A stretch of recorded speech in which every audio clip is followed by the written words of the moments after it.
royaume s'arrête au bout du goudron gris, et leur couronne est faite de gens à crédit. Ils règnent sur les caddies et les néons du soir, avec des rêves de grandeur dans leur désespoir. C'est la rue du quai ou le cul du Ré. Leur empire de béton est déjà bien tué. Le cynisme mémoriel me rappelle les cités, quand on avait encore un peu de dignité. Aujourd'hui ils paradent devant le supermarché, en croyant que le monde est à leurs pieds hachés. Roi du bitume, prince du néant, ils attendent la gloire en restant béants. Les princes du parking, un trône en béton. Les princes du parking, on tourne en rond. Un humour de bitume, une poésie de fer. Le cynisme et leur or dans ce monde d'enfer. Ils surveillent leur territoire du haut de leur scooter, et ils appellent ça le respect. Quelle belle erreur! C'est le choix des fils ou le choix des chiffres. Ils marquent leur passage avec des coups de griffe. Le cynisme est mon regard sur leur triste parade, une pièce de théâtre qui finit en noyade. On veut tous être le chef, le patron,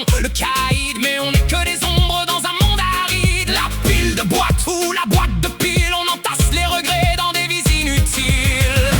Regarde-le, il croit qu'il possède le parking, c'est son château, sa forteresse de 50 mètres carrés.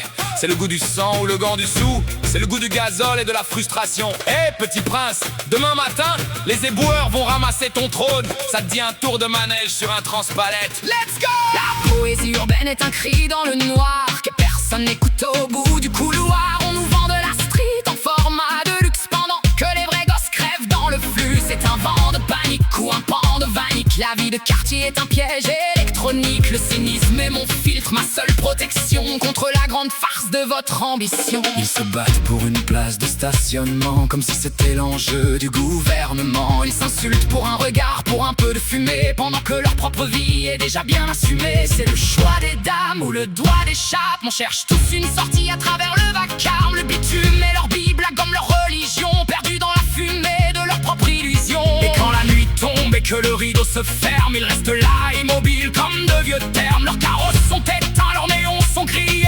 Ils rentrent chez eux, les yeux bien mouillés. Le choix des fils ou le choix des chiffres, le temps a fini par leur